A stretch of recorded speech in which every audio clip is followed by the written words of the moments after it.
İslami sivil toplum kuruluşları 7 Ekim'den bu yana beraber eylem birlikteliği yapıyoruz.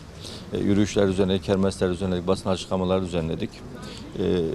Gazze'ye, Kudüs'e desteği devam ettirebilmek, bu duyguyu diri tutmak adına da her cuma günü Batman'ın farklı camisinde gıyabi cenaze namazı programımızı düzenliyoruz ve salı günleri de farklı mahallelerde, farklı camilerde de yatsı namazı ve dua programları tertip ediyoruz.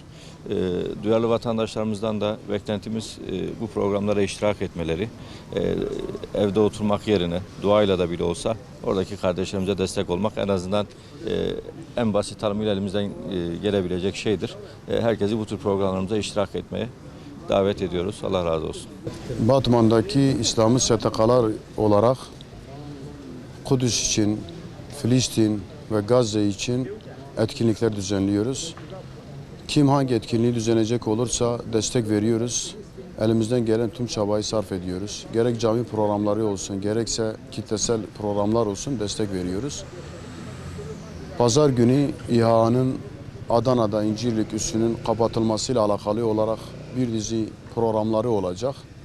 Batman'ımızdan da cumartesi günü saat 10'da, pazar günü 05'te olmak üzere 2 araç konvoyu kaldırılacaktır. Bu araç konvoylarımız Nasıroğlu Külliyesi'nde kaldırılacak inşallah. Vatandaşlarımızın bu etkinliğe, bu gösteriye destek olmalarını istiyoruz. Allah kısmet ederse inşallah araçlarımız ücretsiz olacak. Giden vatandaşlara yardımcı olmak için.